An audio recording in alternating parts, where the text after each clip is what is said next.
Hoy día, 12 de octubre de 2022,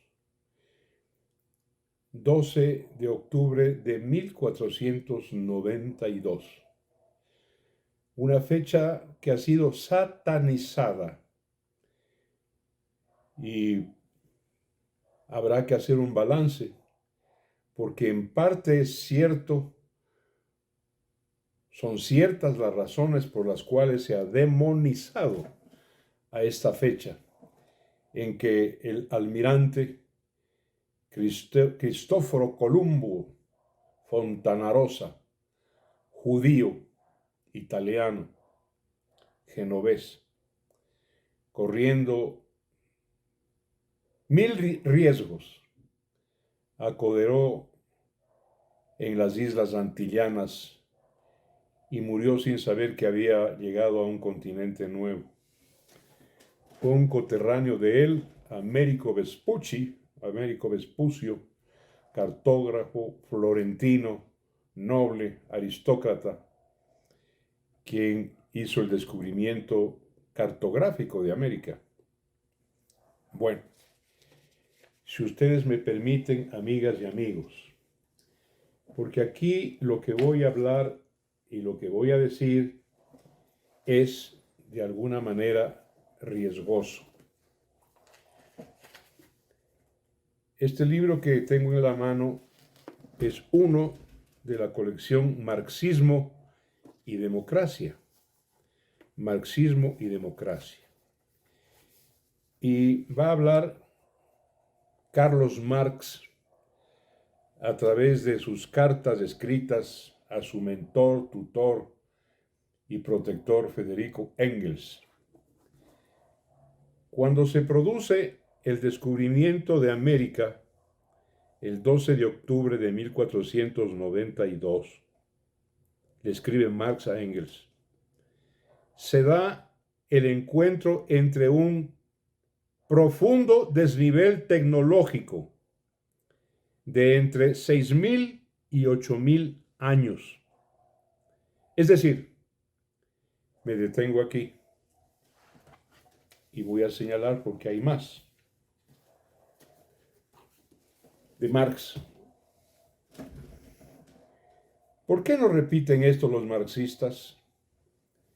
¿Por qué no repiten esto los comunistas? ¿Por qué lo ahogan? ¿Por qué lo esconden? Yo creo que hacen bien en no decirlo, porque es una afirmación antropológica, cultural.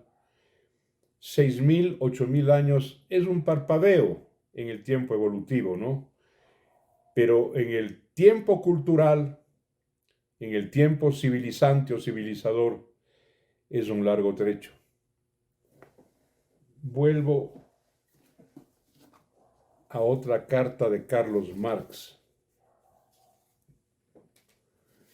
escrita a Federico Engels, donde le dice que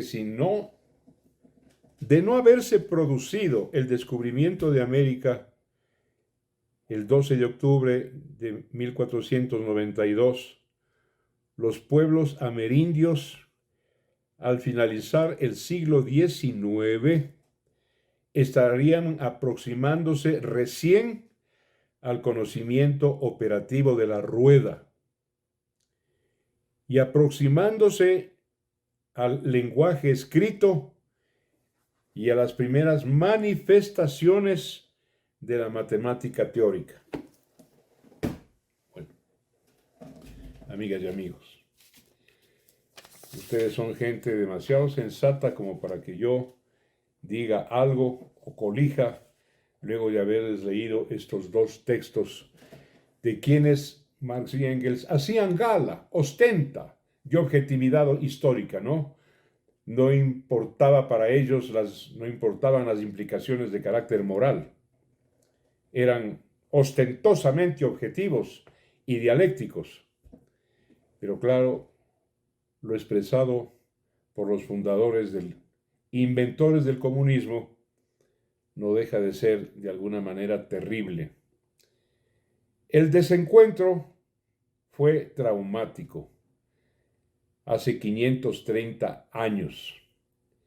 traumático, porque los europeos enajenaron de sus legítimos propietarios y dueños y señores.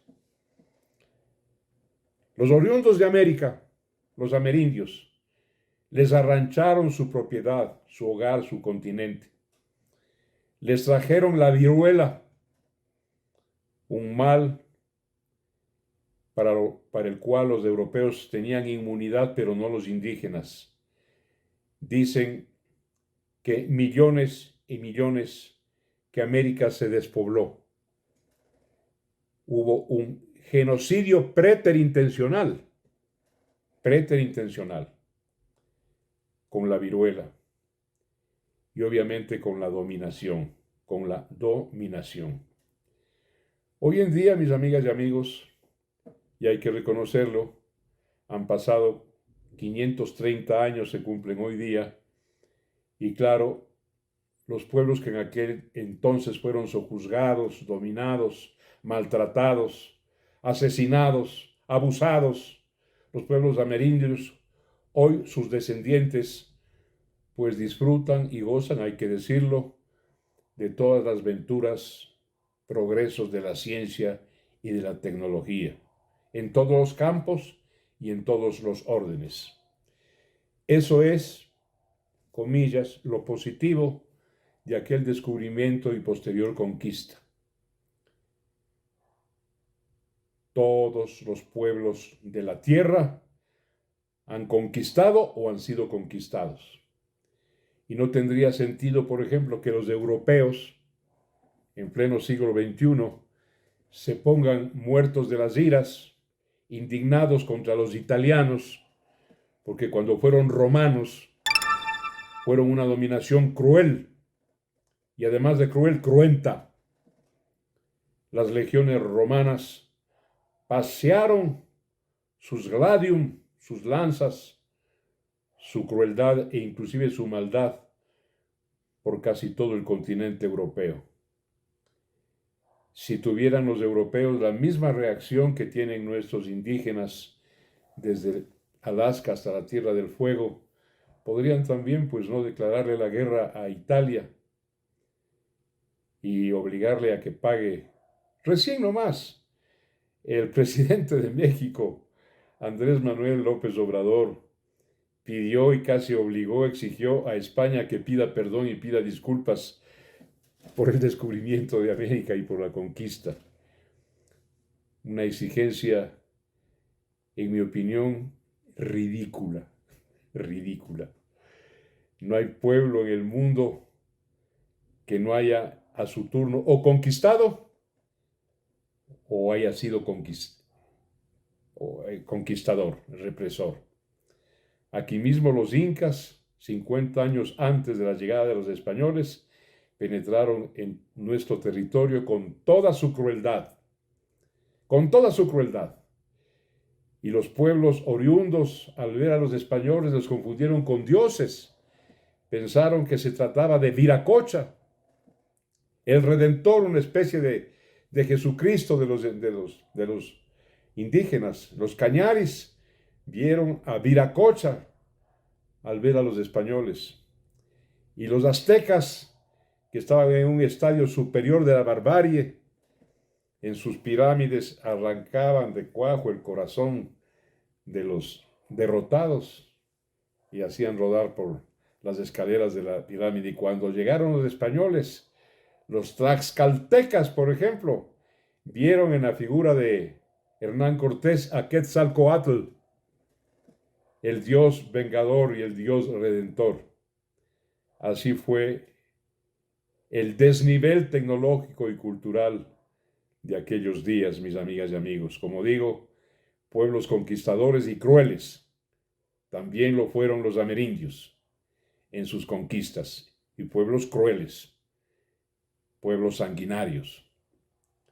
Bien, amigas y amigos, no satanicemos esta fecha y hagamos un balance entre lo terrible que fue el descubrimiento y la conquista para los dueños de esta tierra y pues todos los adelantos tecnológicos de que hoy disfrutan sus descendientes.